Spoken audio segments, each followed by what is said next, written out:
Hello everyone, welcome back, and you are watching my YouTube channel Technical World. Today in this short video I'm going to show you how to download app over 200 MB over cellular or Wi-Fi data on your iPhone or iPad. So without wasting any time, let's get started. First of all, we have to go to settings, then tap App Store. Now enable app updates and also enable automatic download. After that, we have to tap on app downloads. Here we have three options: always ask if over 200 MB, always allow. So definitely we have to select always allow.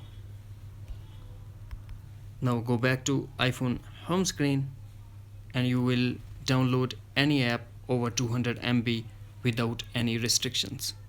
That's it. After watching this video, I hope you will all know how to download app over 200 MB.